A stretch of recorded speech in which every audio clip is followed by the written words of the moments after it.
So over Easter weekend, arsonists set fire to dozens of 5G cell towers in the UK. And this seems to be a turning point for a coronavirus conspiracy theory that we briefly talked about on this show a couple of months ago, which is that COVID-19 is spread through 5G wireless networks. And the thing is, this is not the only conspiracy theory that refuses to die. All kinds of people are pushing them and falling for them, from politicians to celebrities. And so we thought it would be a good time to revisit some of the most popular ones, look at how they've evolved since the start of the outbreak, and whether there's any truth to any of them. And we've brought back BuzzFeed's disinformation reporter, Jane Lytvnenko, to help us out. I'm Tamara Kendacker, and you're listening to Wait, There's More.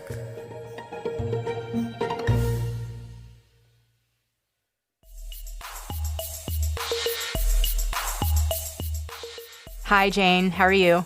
Hi, hanging in there. How are you? Good. Thanks for coming back on the show. So the last time you and I spoke a few months ago in studio face-to-face was in the early days of the outbreak, and we went through some of the misinformation that was floating around at the time and the racism. And it seems like some of the theories that we talked about have not only not faded away, but really taken hold and become a big part of the conversation. Would you agree? Yeah, absolutely. I mean, in the first stage of mis and disinformation issues, what we see is sort of a lot of narratives being thrown at a wall. It's a sort of convergence of anybody who has a possible stake in manipulating the media environment. So this is your grifters, your bad actors, anybody who's trying to make money from ads online, and they're sort of just trying out as many possible ways to mislead or sell their product as possible. Now we see which ones of those narratives have stuck. And many conspiracy theories are ones that have not only stuck, but really proliferated online in ways that we haven't seen before, bringing together those different communities, whether it's people who deny vaccination science, people who are weary of technology, or your classical, more political conspiracy theorists. All of those have come together to really converge on a lot of the conspiracies that we're seeing right now. And so I want to go through some of these with you today. There are a few that kind of stand out to me. The first is that 5G causes the coronavirus. The conspiracy is all about the magnetic waves that are emitted by these towers. So it's believed that these magnetic waves will lower our immune system. And this was around when we did our first episode. We kind of briefly mentioned it, but it's really taken on a life of its own. So can you explain that theory to me? Why do some people believe that 5G causes COVID-19, and where did this come from? So 5G conspiracy theories are nothing new. The 5G is essentially a cellular technology that allows for faster internet on your phone. That's really what it is. And the hesitation from it comes from the fact that China has really been one of the pioneers of this technology. So there's an inherent mistrust there. And we've seen quite a bit of conspiracy theories around 5G sort of bubble in their quiet corners of the internet. But now that conspiracy has really come to a forefront. And not every 5G conspiracist believes the same thing. But the crux of the coronavirus strand of this conspiracy is that this new cellular technology has the potential and has been spreading the coronavirus among populations. And this theory seems outlandish, but it actually is quite dangerous. It has been especially insidious in the UK, where cellular towers have been vandalized in various ways. And I'm absolutely outraged, absolutely disgusted that people would be taking action against the very infrastructure that we need to respond to this health emergency. It is absolute and utter rubbish, and I can't condemn it in stronger terms than that. There's no truth to this conspiracy. We can't send a virus over the airwaves. That's just not how those two separate technologies work. But it really seems to have taken hold and built on the existing mistrust of 5G that we've seen already. Yeah, and there are a lot of people who are promoting this. Like there's holistic living influencers who've been stoking fears about 5G. Woody Harrelson fell for it. MIA, who's been paranoid about 5G at least since last year, she spoke out again against 5G in March. Here's the broadband that they're like digging up to install. Why are these men here? I'm not staying here if this is going on in the days of the quarantine. Yeah, I mean, the proliferation of this among famous people, among some politicians and lots of influencers has been incredibly remarkable to watch. There's a few things at play here. One is that new technologies are almost always treated with mistrust from the general population. And part of that is maybe a lack of understanding of how these technologies function, or an existing mistrust in institutions, or pre-existing beliefs in other sort of conspiratorial lines of thought. There also seems to be like a class element to this, right? Like New Agers and right-wingers and QAnon conspiracy theorists are saying that global elites are using 5G to spread the virus. Yeah, exactly. And this global elites narrative is one of the connecting narratives among all of the conspiracy theories that we've seen. But the other part of it is there's a lot of cloud chasing going on, a lot of influencers who might be promoting this as a way to elevate their online popularity. So it's a bit of a mix of different things that we see coming together here. But the important thing is that it is quite dangerous, and it is also quite false. We simply don't have any science to prove that 5G is any kind of danger for your health.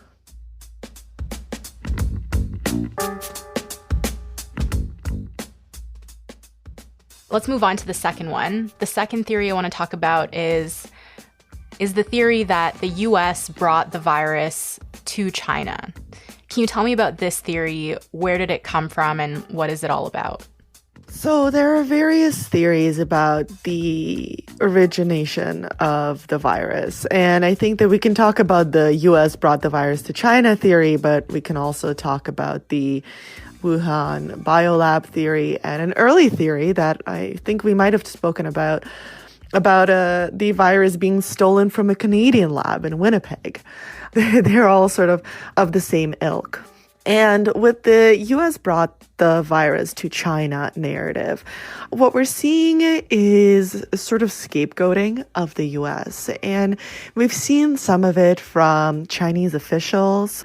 We've also seen some of it from Russian state media and Iranian state media as well. So this narrative of blaming the US for the virus has really caught on with countries that have a political motivation to blame the US for anything, really. At the same time, with China, what we know from research into their disinformation operations, a lot of their state media is quite intently distancing the role of China in spreading the virus, and instead trying to make it look like China is now a global leader in the response. Health officials in the Chinese city that started the world's coronavirus outbreak are claiming a victory in containing the disease. They've closed one of So what we're seeing with this conspiracy is it's really just a part of a larger political narrative that many countries have already sort of engaged in on and off, but that the virus gave an excuse to further point their finger at something.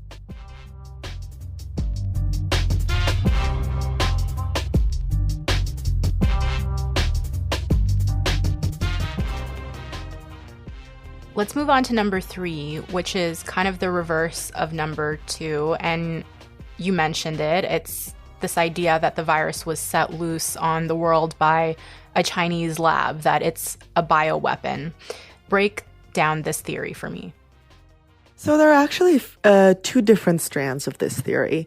One is that it's a bioweapon, and two, it's that it escaped from the virology lab in Wuhan accidentally. So let's do the bioweapon one first. With the bioweapon narrative, there's just absolutely no evidence to show that this virus was engineered in a lab. And in fact, research that was published in Nature, a well-respected scientific journal, shows that the makeup of the virus itself, the molecular structure, doesn't allow for the possibility that it was man-made, that it was created specifically as a bioweapon. It's also really important to pause with conspiracies like this and ask whether, if it were a bioweapon, who would have profited from it? Why would anybody set this bioweapon loose, right? Because if it's a Chinese bioweapon, China has suffered greatly because of this virus. And same goes with the US and sort of the other global powers that might be blamed for this non-existent bioweapon. The other narrative is that the virus escaped from the Wuhan virology lab accidentally, that it was being studied there and it somehow got out of the lab and into the general population.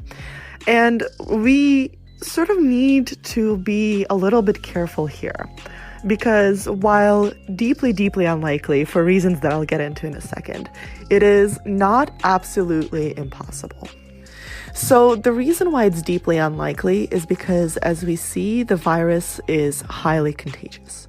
Virologists, to the best of their ability, did trace it to the Wuhan market based on those early patients that they have seen in November and December before the world even knew of the virus. So if the virus had escaped from the Wuhan lab, if it was an accident, somebody at the Wuhan lab would have gotten sick. Somebody somewhere along the way between the market and the lab, which are quite far away from each other, would have also gotten sick. We would have had this sort of trail of the virus that we would be able to contact trace back.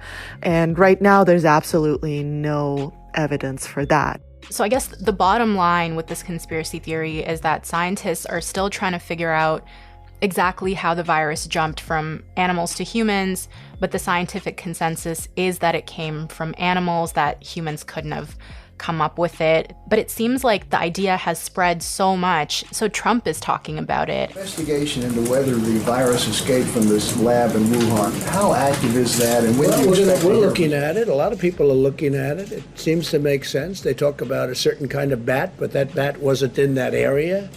If you can believe this, that's what they're down to now, is bats. But that bat is not in that area. And right-wing pundits like Rush Limbaugh have been spreading it. The coronavirus being weaponized as yet another element to bring down Donald Trump. So I think it's important to know that, as with many other epidemics and tricky viruses, we might never know how this virus started specifically. It's just very tricky to trace back. But early on, even in early February, we've seen a lot of this narrative being pushed, whether it was in that I'm just asking questions, there is a virology lab in Wuhan sort of tone, or in a more insistent tone that seemed to have make up some facts. One of the first major pivot points for this conspiracy was a Daily Mail article. The Daily Mail really gave this theory an early push. But the other thing that we found out from our reporting at BuzzFeed is that one of the proponents, or one of the few proponents of this theory, was a website that had previously contracted out Steve Bannon, on which Steve Bannon regularly appears in videos, that is run by a billionaire who is from China, has a very specific anti-Chinese grudge, and was spread by people who had a financial interest previously, although not at the time of the spread, according to them, for China to do poorly financially.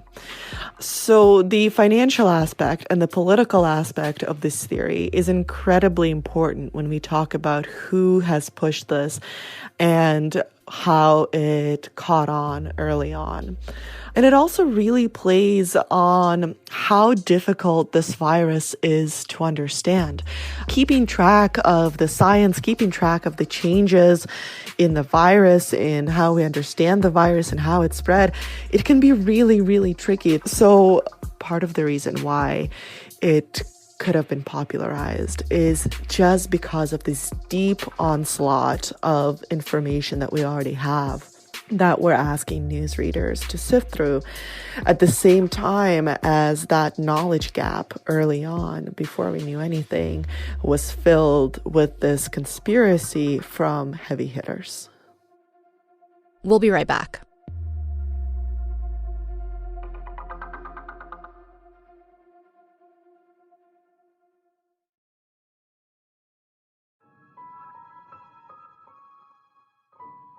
The last set of theories I want to talk about are the ones around Bill Gates, and there are quite a few. So he's been accused of everything from creating the virus, for having a vaccine and holding on to it, for trying to use COVID-19 to surveil the human population. There was this guy in a dinosaur suit protesting in the US, holding a sign that said, "Bill Gates wants you extinct like me." And misinformation around Bill Gates is apparently now the most widespread of all coronavirus falsehoods, according to this media analysis company called Signal Labs. Where did all of this begin, and why so many conspiracy theories around Bill Gates?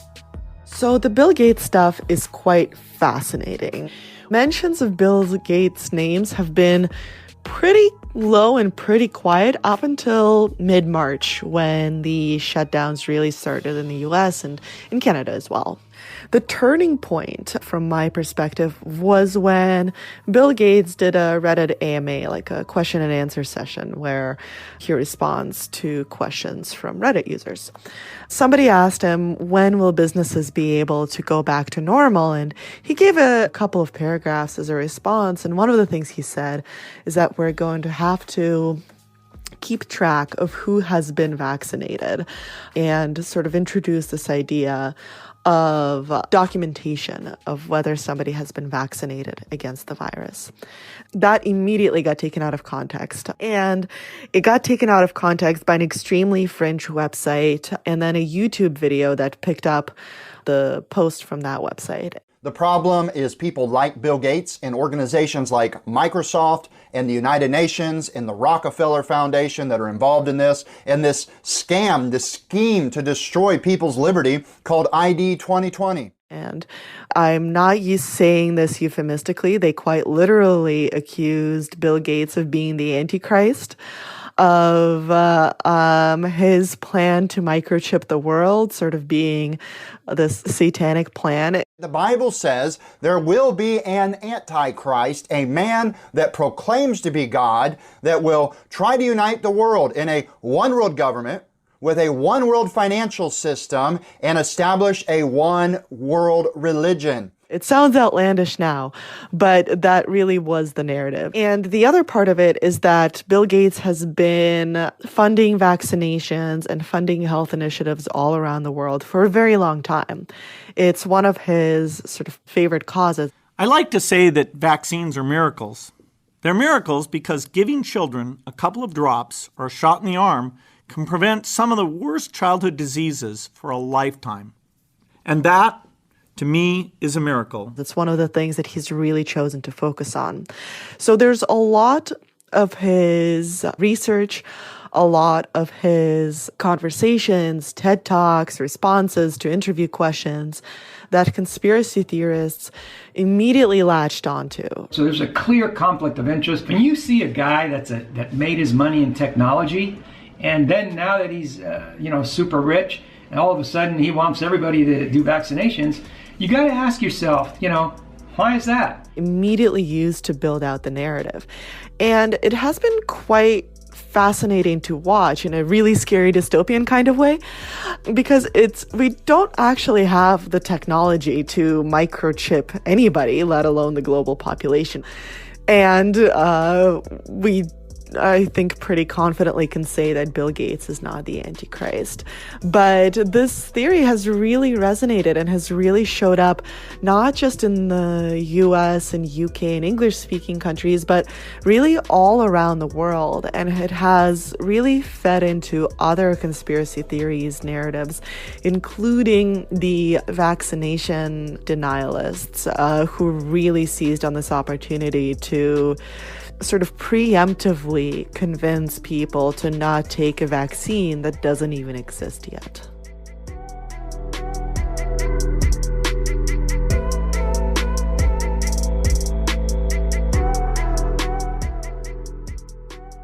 So some of these theories are still, they're really popular in the far corners of the internet, but then some of them are being pushed into the mainstream. Politicians are talking about them, celebrities are talking about them. Should the average person who doesn't believe in this stuff be worried? What are the potential implications, do you think, of people believing in these conspiracy theories? These conspiracy theories have a chance to damage our real world in a very significant way. With 5G, there's the cellular towers are vandalized. With the origins of the coronavirus, calling it the Chinese virus, we're definitely seeing a lot more people from China and from Asia overall being targeted and scapegoated as if they are to blame for this virus spread. And with the Bill Gates conspiracy, the worry is that it will stop people from getting a vaccine. We don't know what kind of effect it will have yet. We are not very close to getting a vaccine for the coronavirus, and we'll have to look at the situation when we do get close. But it is important to remember that these things have an effect. And if you come across somebody who does sort of buy into these things, or who's very far gone and has decided to buy into all of them, it's really important to sort of very gently and very patiently attempt to nudge them back to the shared reality that we live in, because we don't really have a silver bullet for these conspiracy theories, aside from trying to convince the people around us to get good information. Jane, thanks so much for doing this again. I really appreciate it. Thank you so much for having me.